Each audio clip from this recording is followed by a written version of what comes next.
अस्सलाम वालेकुम। हाँ जी यूट्यूब वाले भराओ क्या हाल चाल है। उम्मीद है सारे भरा ठीक हो सन। असाने भरावां नाल शौक भी अच्छा जा रहा उसी। मैं गुलाम मुस्तफा, तुसी देखण लगे हो पुआंच पिजन चैनल।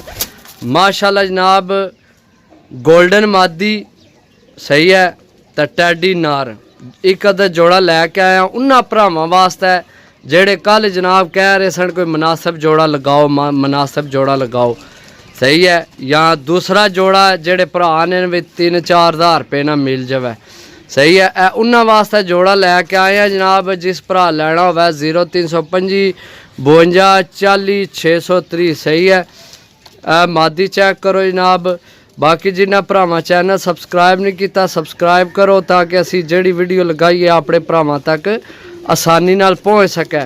माशाल्लाह जनाब मेसे वाली गोल्डन मादी है, टैडी नार है सही है। तो मुनासिब भी भरावां की मिल जाएगा जोड़ा सही है, जिन्हां नी रेंज बन जाएगी इस जोड़े नी इंशाअल्लाह सही है।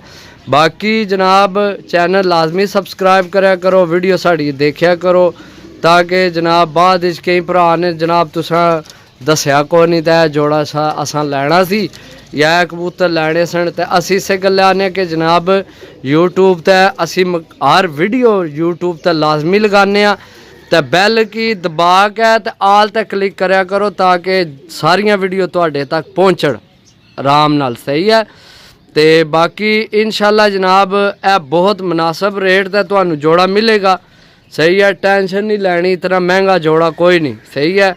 समझो कि भी चंगा बच्चा 2500-3000 रुपये पार है ना तो तुहानू ये 2500-3000 रुपये ना पर नहीं मिलना सही है। ये तुहानू 3000 ना जोड़ा ही मिल जाना इंशाअल्लाह अल्लाह ने हुक्म नाल जा। ये 3000 ना जोड़ा तुहानू असां दे देना सही है। बाकी जनाब चीज़ां देख लो जनाब ए मादी है सही है गोल्डन तो यह जनाब नाल टैडी नार है सही है। बाकी इंशाल्लाह मिलसा अगली वीडियो, तब तक इजाज़त दो। अल्लाह सोने वाला, अल्लाह हाफिज़।